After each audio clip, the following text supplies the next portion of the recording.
Welcome back. It is Bust Picks, episode 28. Yep. My name is Dio. This is Donovan. How we doing? And, Don, I'm not going to sugarcoat it. Sure. WrestleMania just happened. Amazing. Incredible. I know they say this every year. It was the best WrestleMania I've ever watched. Statistically, it was.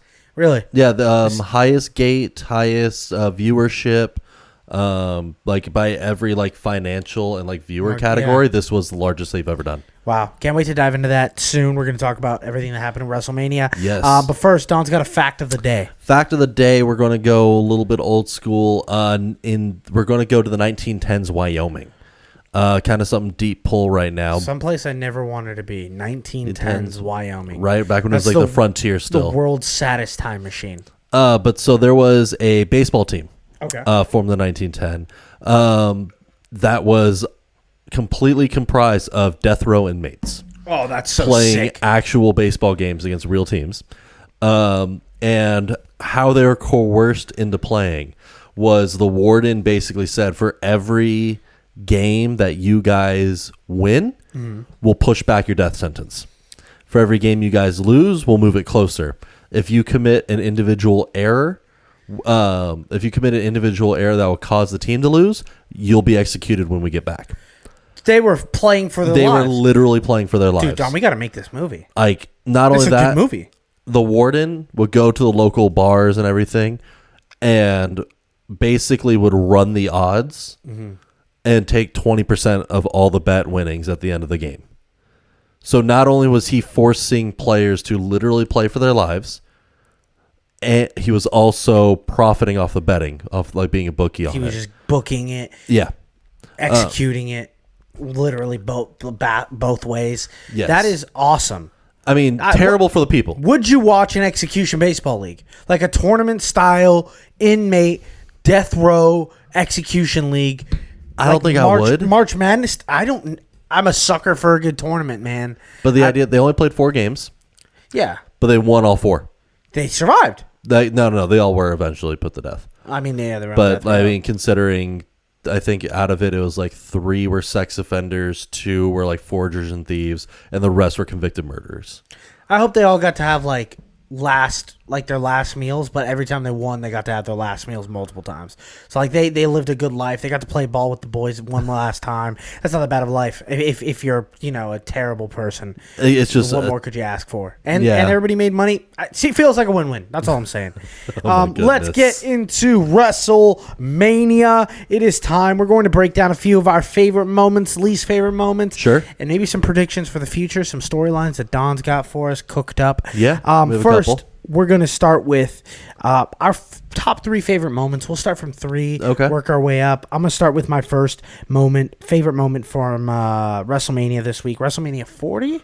Yeah, 40 years. Bianca Belair, Claire McGrill, Jade Cargill, and Naomi. Just Naomi. Their entrance. Bad ass. Watching Bianca Belair twirl her hair in the air on this massive pedestal, and it's coming down, and the entire arena is erupting. And is it who's Jade? It was her first time coming out, right? It was one of her first official matches. She's a superstar. Oh, 100%. She's about to be the face of the women's division in about 3 years. Like, I have her down as like my number 3 moment of WrestleMania. Oh, okay. Just her being in the ring. Yeah. Because I watched her in AEW, and she had like this crazy Goldberg-esque winning streak going on there with a championship. And her jumping the WWE, and they're using her right. They're putting her up to be this giant monster, and I love it. Watching those 3 women, and they fought. It was like Io Sky's whole team, right? Like Damage Control. Yeah, Damage Control, who are also really good wrestlers in their own right. Yes, it was awesome. It was one of my favorite fights of the night. But that entrance was a moment where I was like, "Oh my gosh."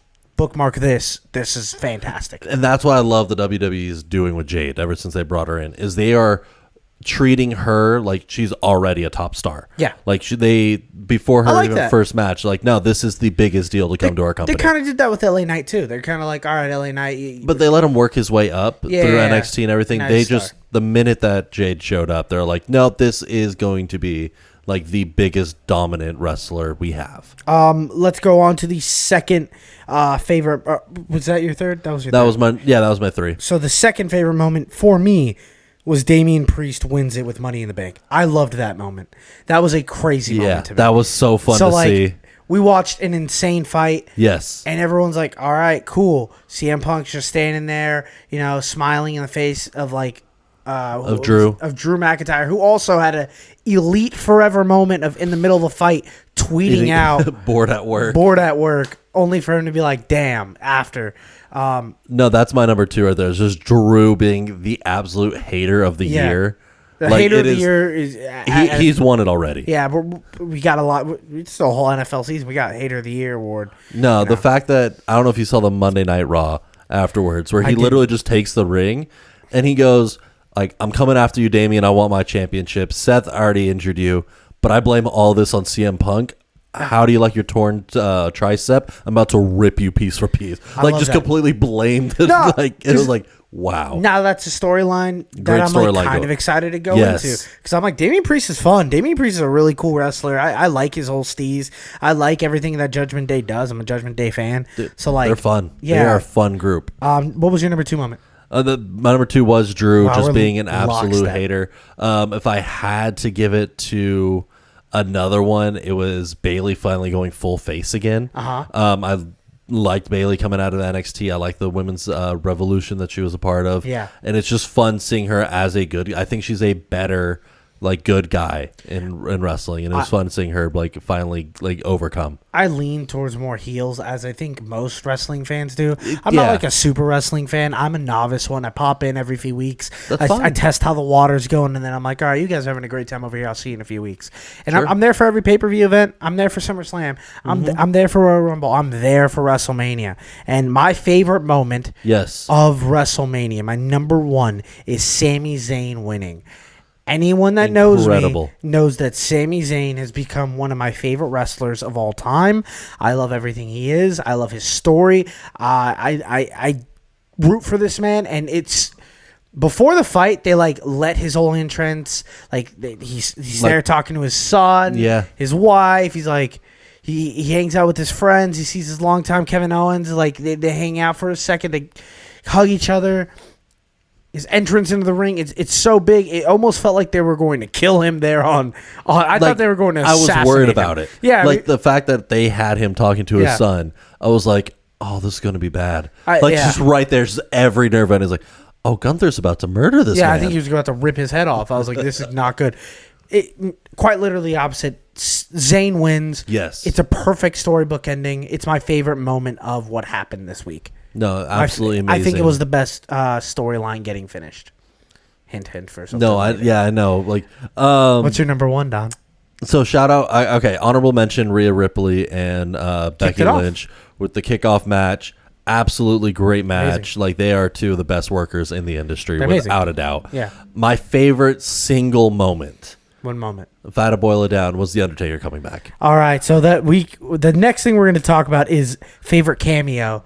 So I feel like this is the perfect segue. That's a good blend to favorite cameo. It's Undertaker. It's Undertaker. I have another one for favorite cameo, but let's just talk about Undertaker showing up. I have a video of you realizing the Undertaker walks in. Yes. Sadly, the audio is destroyed, but.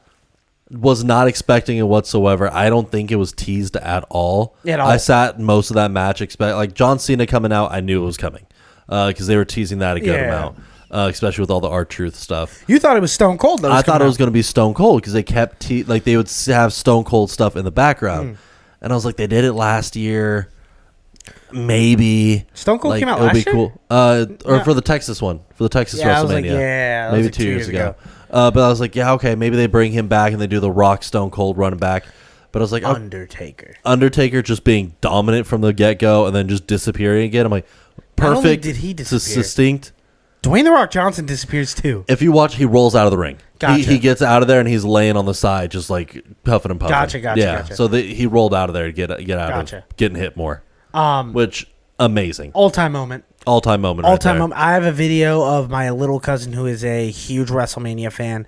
Shout out to you, Ian. Reacting to John Cena running into the ring, screaming. He's a huge John Cena fan. And then when Undertaker comes up, he's crying in pure happiness. I think every wrestling fan, whether you're a novice or whether you're like a super fan, know that meant something. Undertaker WrestleMania means something. It's so special. And watching him do that again when we know he's not physically able to do the things he used to be able to do. Yeah. One last choke slam was fire. It was awesome. I never thought I'd see it again, and it made me the most happy person in the world to see that. I do have another favorite cameo. Yes. During the Logan Paul fight. Okay. One of my favorite Twitch streamers, Speed, dressed up like the Prime logo bottle and got kicked. Got RKO'd on the table. Got RKO'd on the table also. And then there's like a photo of him in a neck brace after. Of course, he was like messing around. Oh, yeah. But you saw it. Super cool cameo. I was like, Speed's in this? All right, cool. Yeah, because he and Paul are boys, I guess. I mean, Paul's just what they've built with Prime has just been insane.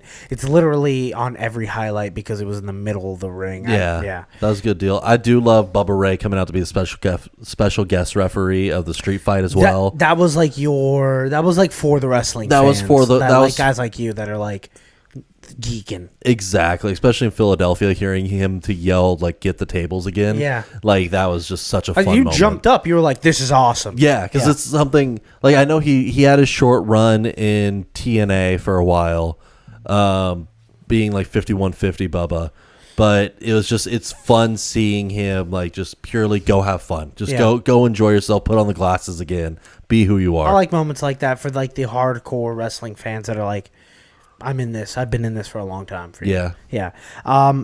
Worst match of the weekend. They can't all be bangers. Yeah. One of them's got to be bad. What was the worst match? Okay, I think if we're talking from a match I didn't expect to be that good and I wasn't overall. Yeah. The street fight. Like, I hate to say that, but there wasn't a big story build to it. I felt that was lacking. They executed what they could do, but you knew it was going to be a giant spot fest. You knew they were just going to go through tables and do.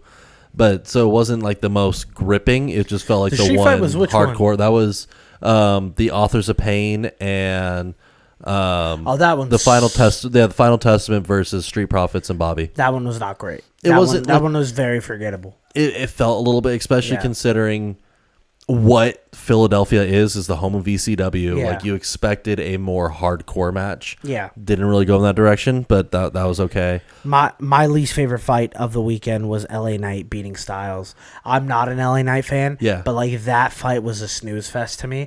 I know people that love LA Knight were like excited and losing their mind over it. I'm not.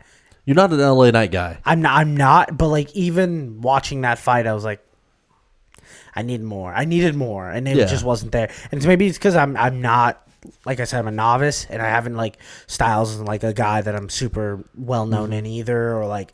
It was definitely more technical, not as big moment spot fest as I like the else. highlight. I do like watching people get beat to a pulp. Like those are the moments I like. I don't feel like I got that out of that fight. It just felt like an LA Knight spot.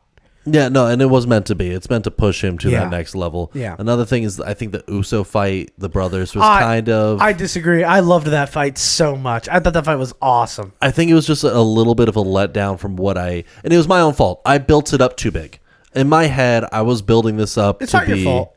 It's not your fault. They had been hyping up that Uso fight quite literally their whole lives. Yeah, and I expected...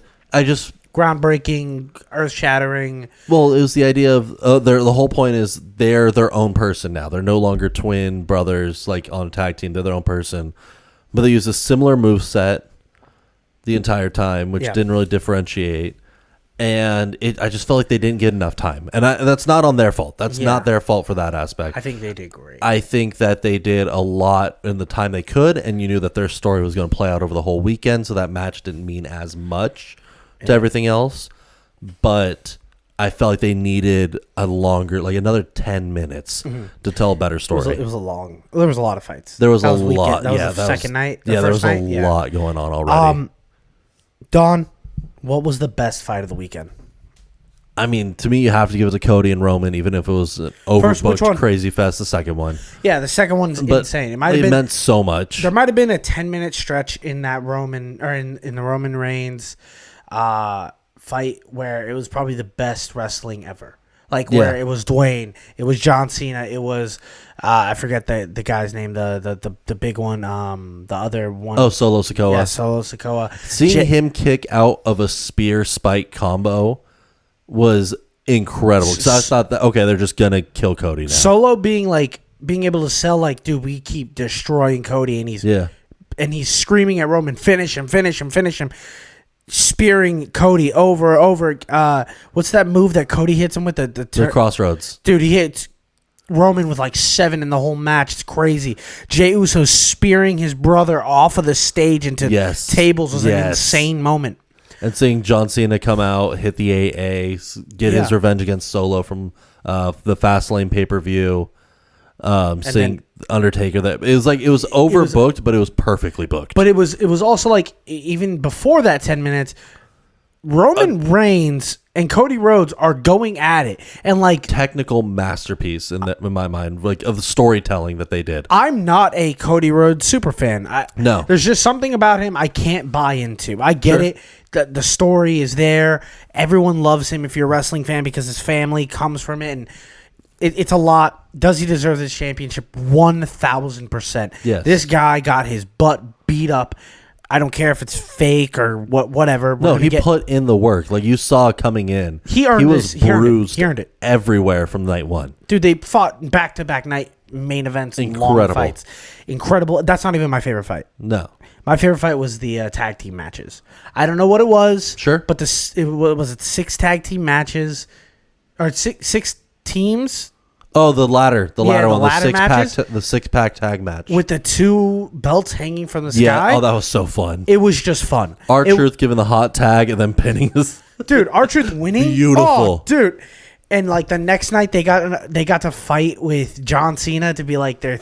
It was awesome. Did you see how R-Truth built into that fight when how he like challenged the Judgment Day for it? He's like, in our third one, you can't see him. And then while they're and then it comes out the last second to get it. And then they do the 5-knuckle shuffle together, and it's like a huge moment. Well, I love that. That's R-Truth's new gimmick is doing nothing but John Cena's move and going, or all his moves set, and going like, I looked up to John Cena when I was a kid, and everyone's like, R-Truth, I think you're older than him. John Cena. Yeah. It's just beautiful. I like R-Truth. I like, and I understand that him and the Miz are only going to have the belt for like another month. Whatever. That's I don't fine. care. I like them. They're fun. We got the moment. R-Truth is a certified Hall of Famer. One of my favorite moments. He is arguably one of I think he's one of the best wrestlers in terms of he understands his character and he could get anyone to feel any way he wants. But the tag team match was just fun. Like there's time. It was just fun, and I think it's gonna be. I don't rewatch wrestling matches.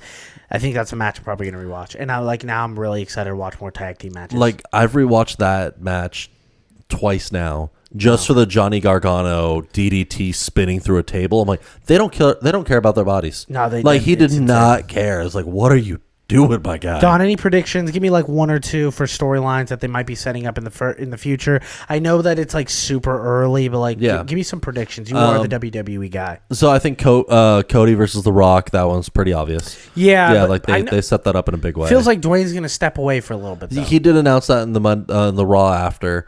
He's like, I gotta go, but he goes, remember, you may have pinned Roman, but I pinned you. Yeah, I pinned you. So they're gonna build to that. Probably build it, but like. Any other things that you like keep an eye on? Maybe like I think Randy Orton goes heel. You were telling me that he shaved his head. There's some Reddit threads and there's a fan theory, and I can't I need to go back years and years to track it. But every time Randy does a big haircut, he changes his alignment. I love it. And whenever he goes shorter with the hair, it typically means he goes heel. I think heel Randy Orton is the best Randy Orton personally. Because he's just so brutal, like in his style. So I love it. Another big one is I think Ilya Dragunov, even though he did retain his title for the NXT, he's gonna be brought up soon in the draft. I think, which is coming up in a month or 2. We get a draft. Yeah, the WWE does a draft. It just changes all the players to each different brand. Give me a draft. I'm in. It's great. Draft. Yeah. But I think he's gonna be brought up and be Gunther's new number 2, like his attack dog. Because like they were either that or he goes and him and Gunther have a great feud together. They were hinting at it a little bit. I heard Michael Cole bringing up like, hey, before Sammy, the last guy who ever pinned Gunther was Dragunov. And it's like, you don't bring that up without meaning something behind it. That was a breadcrumb. I'm ready for Rey Mysterio to do something again with the storyline, either step away from WWE or get to a point where it's the last big storyline of his career. I think the next big one that he's going to do is Carlito turns heel on him. And it's going to be him versus Carlito, which would be great. I like that because they're building their whole Latin section pretty well. They have a lot of big names there that I'm like really excited to watch in the future. Oh, it'd be amazing. Because, Mexicans and Latins love their wrestling. Mm-hmm. It's just a big part of us. And a little news that did come out of it, because McAfee was talking about it. Roman, when he said that Roman Reigns is still battling leukemia through all this. So he was doing an interview afterwards. He is still technically battling leukemia. It's in remission. He's basically going to have to take like oral radiation pills for the rest of his life. But apparently he's like, everything's good. I'm still able to perform, and that's the biggest thing is I'm healthy. He released a video today of him being like day one of getting back to being a champ or something like that. Yeah, he's going to grind his way back up, and I can't wait to see Very that. Excited.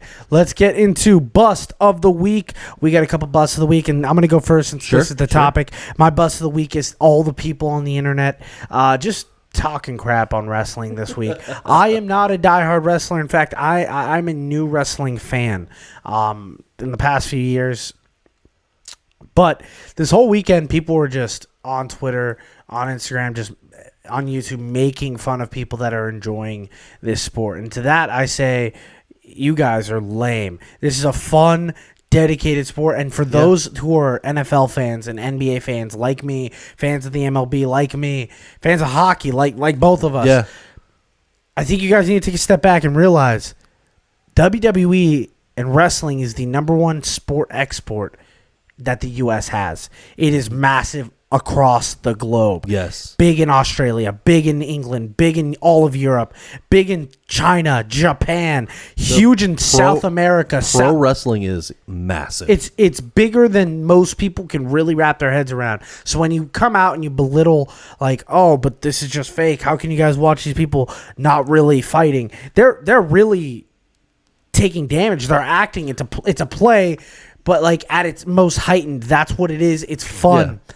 And if you can't just take a step back from reality and just enjoy story and rip pure gymnastics and athleticism here, then I really feel sorry for you. You're really missing out. Like, I'm fine if that's not for you. I get that, like, the idea of it being scripted turns a lot of people off of it. Like, the idea of, like, the heightened drama turns a lot of people off. I understand that. But the idea of having to go and bash somebody else for enjoying something, I think that's crazy. That's especially if it's not hurting anybody. That's where I'm at. I'm like, who wrestling is quite literally just uplifting people. It really is. It's the idea, like at the end of the day, it's good. Like it's rooting for the good guy to always win. Yeah. And the fact that so much good has come out of it with these superstars like John Cena doing his Make-A-Wish Foundation work and doing so much for communities, doing as much charity work as a lot of these guys do, they wouldn't have this platform to be who they are without it. I agree. Don, who's your bust of the week? Changing a little bit from that.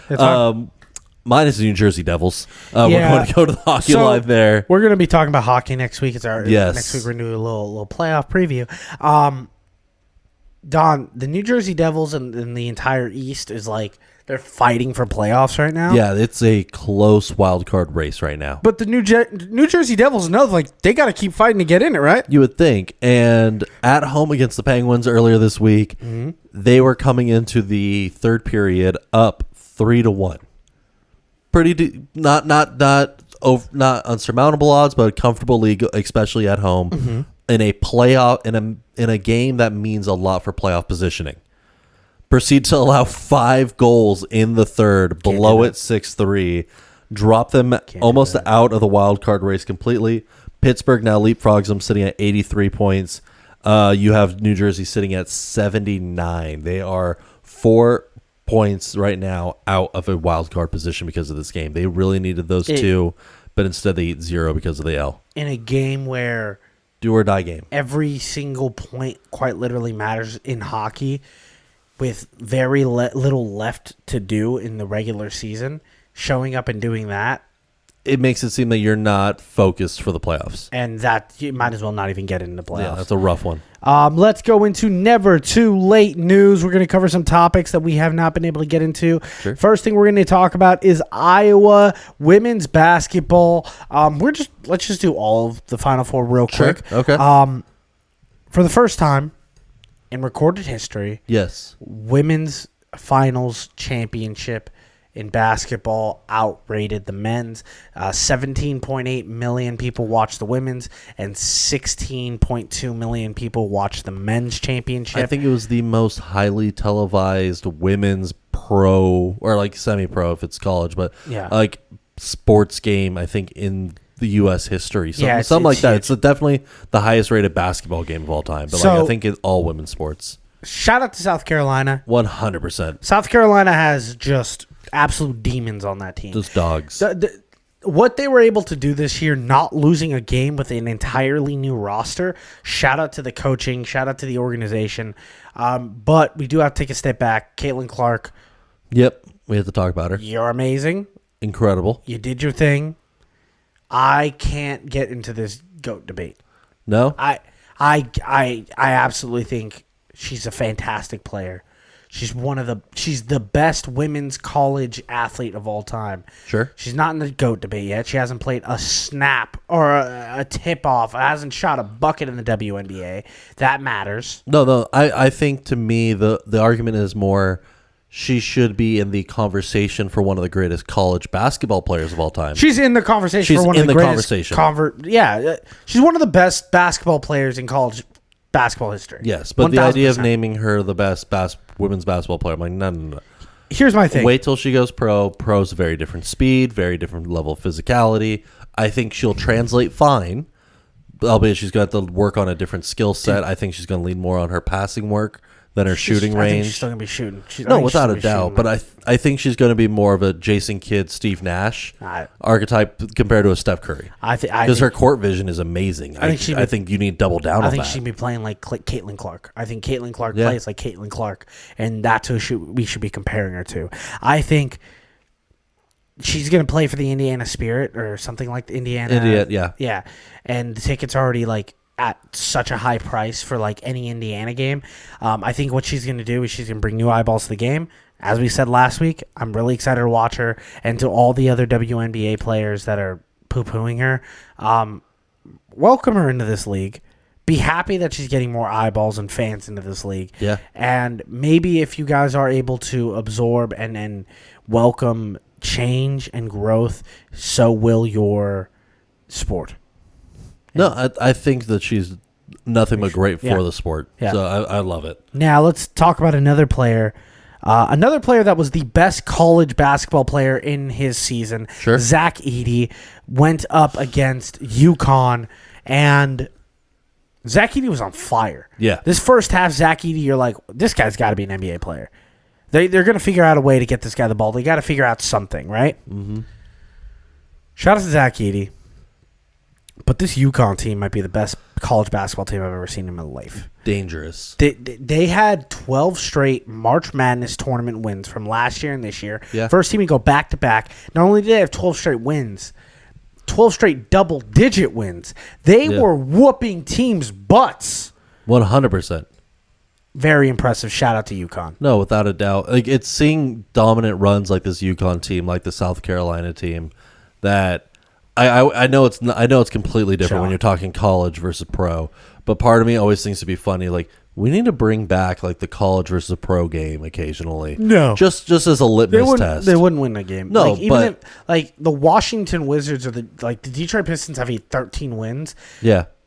No, Jaden Ivey and Kate. No, they're at 13. They're at 13. I thought they finally broke into the 20s. No, they have 13 wins. Oh, Lord help them. Yeah. They might have won today, but like they have 13 as of this morning. Yeah, like Cade Cunningham would cook. Without a doubt. Without a doubt. We're talking about a different level of athlete, but I think it'd be still. I think they'd have a hard time with like a summer league team. No, but I think that'd be a fun matchup. Like, if you're that dominant, give them a test against the pros. I think the test would have been a healthy Houston. And I stand by that. I don't think... Sure. I'm not saying Houston wins. I'm just saying maybe they don't lose by double digits. Maybe they don't lose by 15 in the championship game. But we'll never know. We'll never nope. know. That's another what if. This weekend, another huge moment in sports. It is the Masters. Yes. Me and Don are going to give you a few of our favorite bets from the Masters this weekend. Yes, sir. Don, give me what you got. So I got 3 that I'm liking right now. I also got 3. My biggest lock is Xander Sheffield for a top 20 performance. You know how dangerous it is to say lock on a Masters pick? Whatever you say after that, I'm going to be tweeting out to multiple people to take those picks. Right? I'm just saying this is my one. I'm liking Xander Sheffield a lot. The guy's consistent and hangs near the top of the pack over the last few years. Don, you now have put Xander Sheffield. Oh, I'm putting him on the pedestal. In a position to enter my hate list. Okay. All right. For me, like he's second in majors this season. He's second only to Scotty in terms of tee to green play.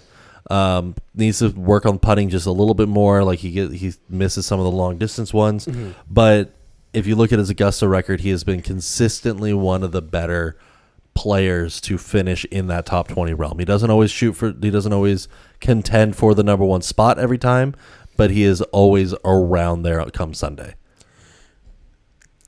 Okay. Yeah, so I like it for a top 20. I like it for a top 20. I feel that's a pretty secure pick. Give me all 3 of your picks. My next one is more like a fun one. I'm taking Hideki Matsumi to win. He has plus 2,000. I think it's 2,000-ish. I have it right here. Okay. He hasn't missed a Masters cut since 2014.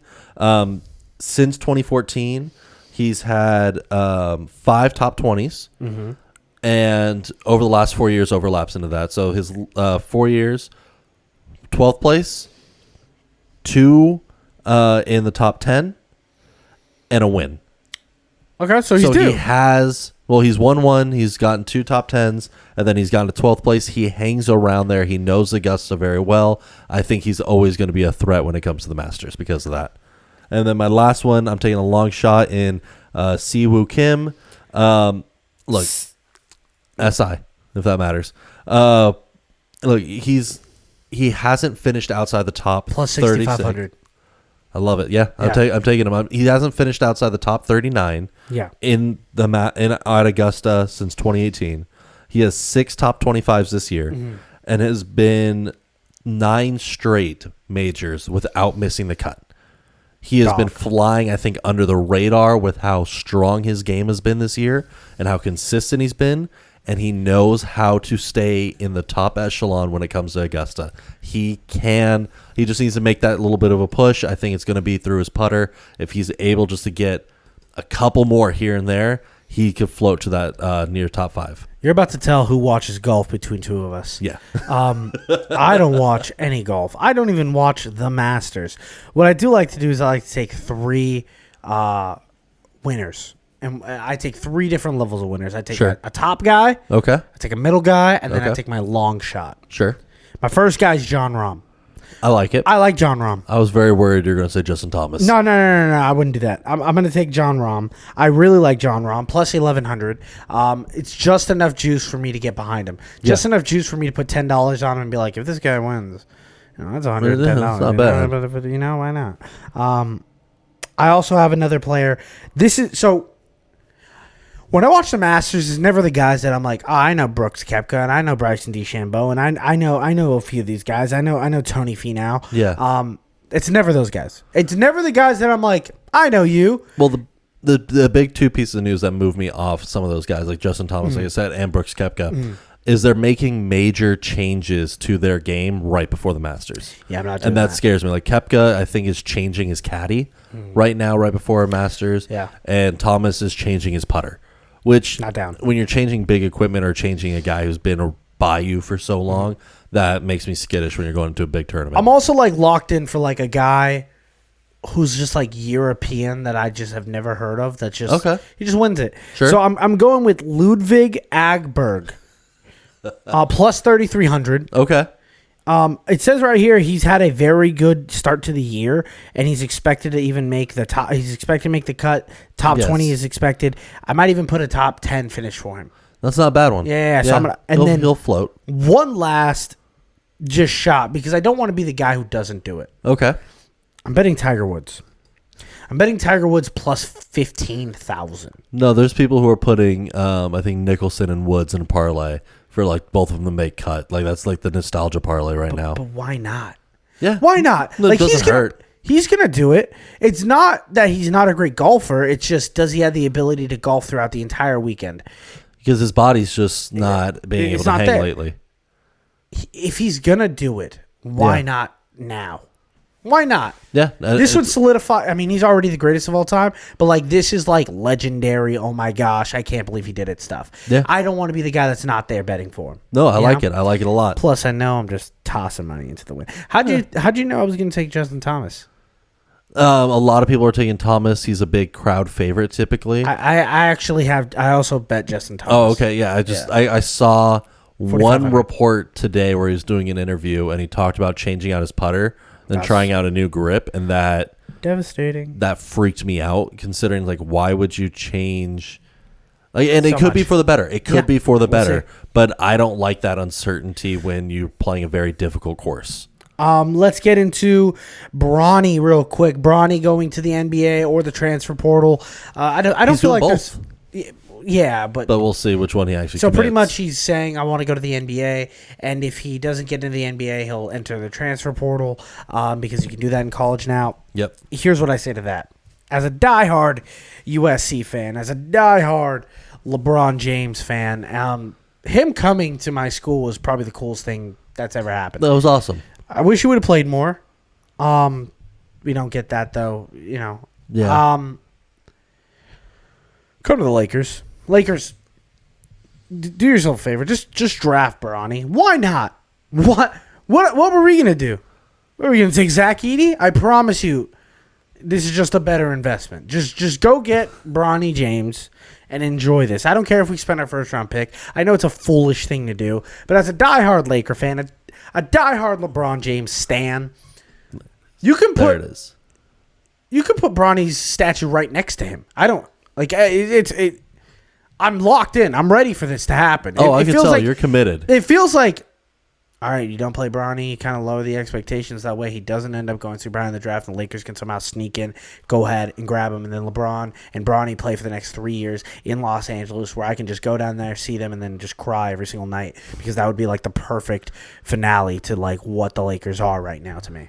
It would be a lot of fun to, without a doubt, to have him with his dad. I completely agree there. Yeah. I just think he's making a good business move by splitting it, because he's at worst case scenario, he might lose out on a big NIL deal. No. If like some big sponsors are giving out before like early sponsorship deals, but I think like, and that's more for like I'm not talking like an Adidas level. I'm talking like a big local chain. Yeah, like if he Werther's Originals, so just like all right, come to Ohio State. Exactly, something like that. So it's like he may miss out on one or two of those, but he is such a big name, and him betting on himself, I love that. Like bet on yourself when you can. I want to go into Coach Calipari leaving Kentucky for Arkansas.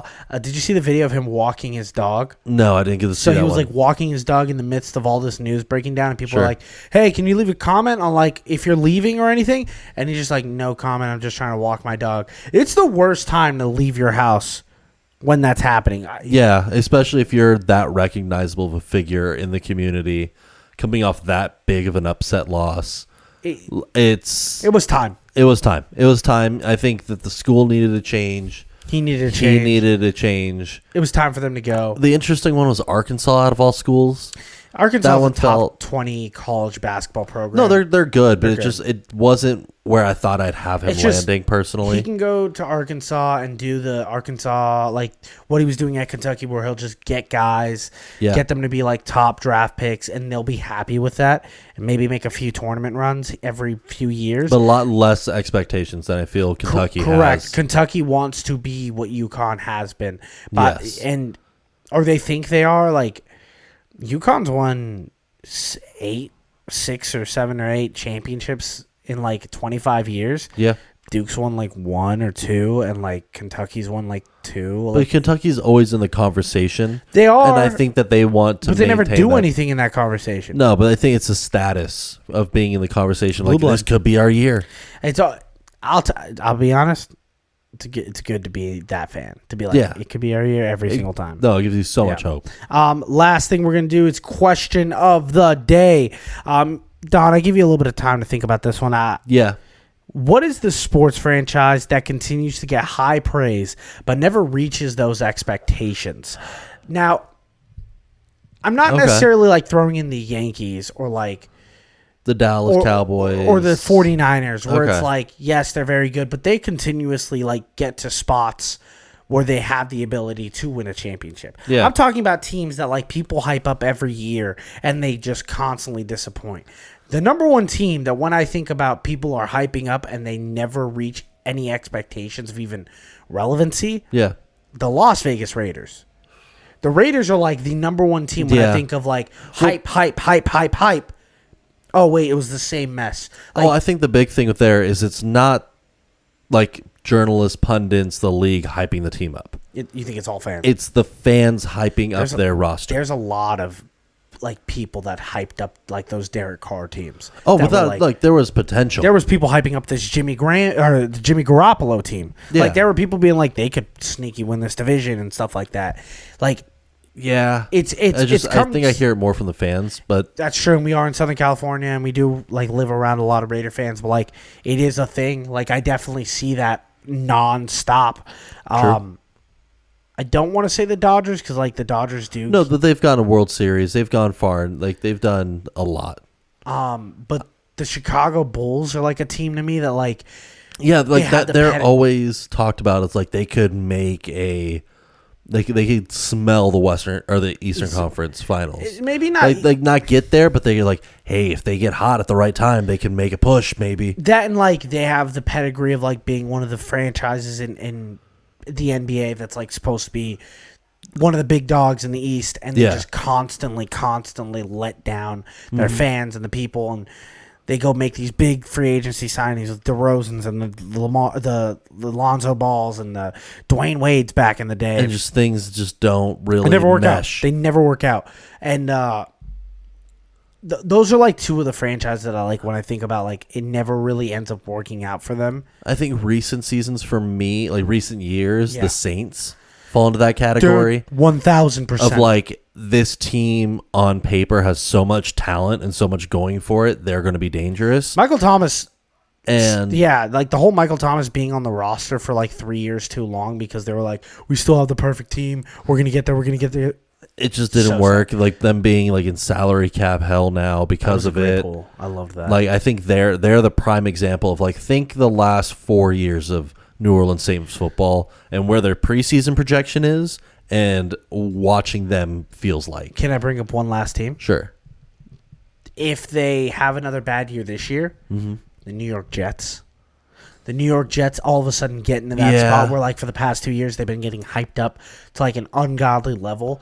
And then they just disappoint. Which, I mean, I think I might be biased here because I don't buy into that hype in general because they haven't proved it to me. They haven't proved it to anyone. They haven't proved it since Eli. They have quite literally not proved anything. But they keep getting that next level push from the media, like since they made one playoff. Media loves them. That's a good point. Thank you guys so much for listening to another episode of Bust Picks. Go check out our TikTok. Go check out our Twitter. Me and Don are going to be putting out our Masters picks. Yes. And don't forget, pray for the parlays.